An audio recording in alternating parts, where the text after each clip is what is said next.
بسم اللہ الرحمن الرحیم۔ اللہ پاک آپ سب کو اپنے حفظ و امان میں رکھے اور آپ کی تمام جائز حاجات کو پورا فرمائے، آمین۔ سورہ نور میں سب سے اہم واقعہ حضرت عائشہ رضی اللہ عنہا کا ہے، جسے واقعہ افق کہا جاتا ہے۔ 5 ہجری میں حضرت عائشہ رضی اللہ عنہا نے نبی کریم صلی اللہ علیہ وآلہ وسلم کے ساتھ ایک غزوہ میں شرکت کے لیے سفر کیا تھا، جسے غزوہ بنی مستلق کہا جاتا ہے۔ تو آپ صلی اللہ علیہ وآلہ وسلم نے قرآن اندازی کی کہ جس زوجہ کا نام آئے گا وہ میرے ساتھ سفر پر جائے گی۔ تو اماں عائشہ رضی اللہ عنہا کا نام قرآن اندازی میں آیا تو حضرت عائشہ رضی اللہ عنہا آپ کے ساتھ سفر پر گئیں۔ سفر پر جاتے وقت حضرت عائشہ رضی اللہ عنہا نے اپنی بہن حضرت اسماء رضی اللہ عنہا سے ایک ہار پہننے کے لیے لیا تھا۔ غزوہ سے جب رسول صلی اللہ علیہ وآلہ وسلم مدینہ واپس آنے لگے تو ایک منزل پر رات میں پڑاؤ کیا۔ حضرت عائشہ بند ہودج میں سوار ہو کر سفر کرتی تھیں اور چند مخصوص آدمی اس ہودج کو اونٹ پر لادنے اور اتارنے کے لیے مقرر تھے۔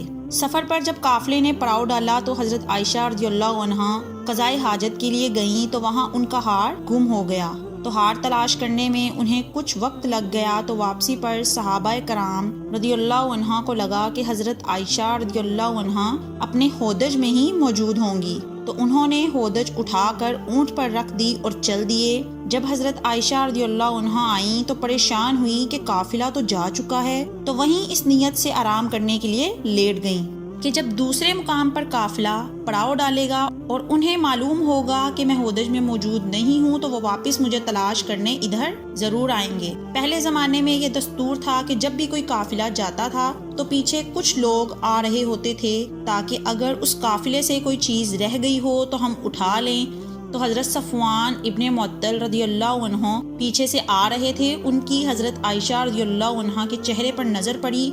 تو وہ فرماتے ہیں کہ جب تک پردے کی آیتیں نازل نہیں ہوئی تھی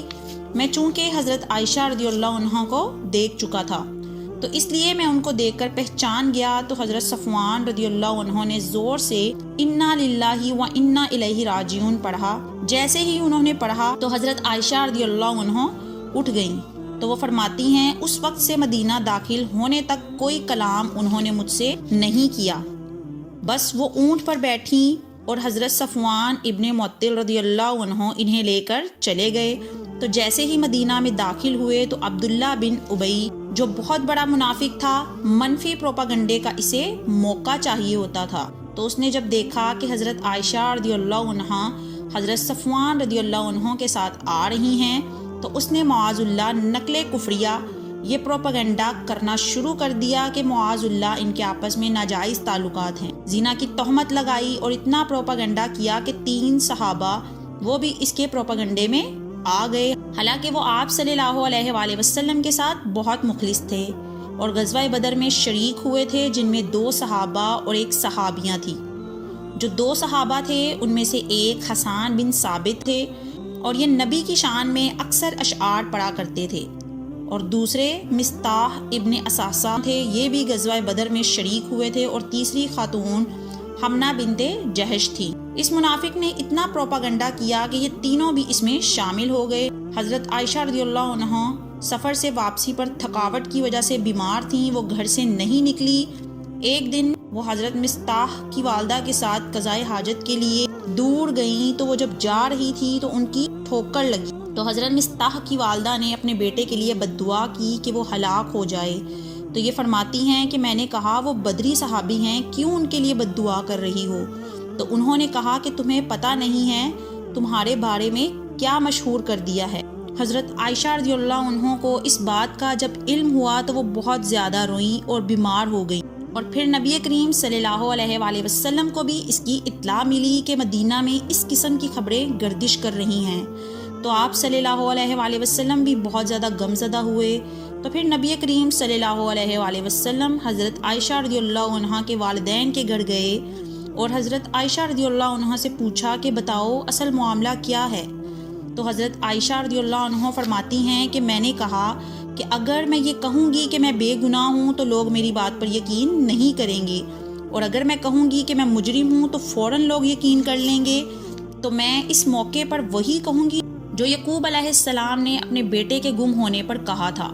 میرے پاس صبر کے علاوہ کوئی راستہ نہیں ہے، آپ صلی اللہ علیہ وآلہ وسلم کو بہت تکلیف ہوئی اور آپ صلی اللہ علیہ وآلہ وسلم نے فرمایا کہ عبداللہ بن ابی نے مجھے میری زوجہ کے بارے میں بہت شدید تکلیف دی ہے۔ تو حضرت عائشہ رضی اللہ عنہا فرماتی ہیں کہ مجھے یقین تھا اللہ نبی کو میری براحت بیان کرے گا، اور جب اس معاملے کی تفتیش کی گئی تو امہات المومنین نے کہا کہ ہم نے تو عائشہ میں ایسی کوئی بات نہیں دیکھی۔ حضرت عمر رضی اللہ عنہ سے جب پوچھا گیا کہ یہ کیا معاملہ ہے تو وہ کہنے لگے سبحان اللہ، یہ تو بہت بڑا بہتان ہے۔ تو جب نبی کریم صلی اللہ علیہ وآلہ وسلم بہت پریشان ہوئے اور حضرت عائشہ رضی اللہ عنہ کی بھی صبر کی انتہا ہو گئی، تو شدید سردی کا موسم تھا، تو آپ صلی اللہ علیہ وآلہ وسلم کو سردی میں بھی پسینہ آنا شروع ہو گیا، تو صحابہ کرام سمجھ گئے کہ آپ پر وحی نازل ہو رہی ہے۔ آپ صلی اللہ علیہ وآلہ وسلم اس وقت حضرت عائشہ رضی اللہ عنہ کے گھر میں موجود تھے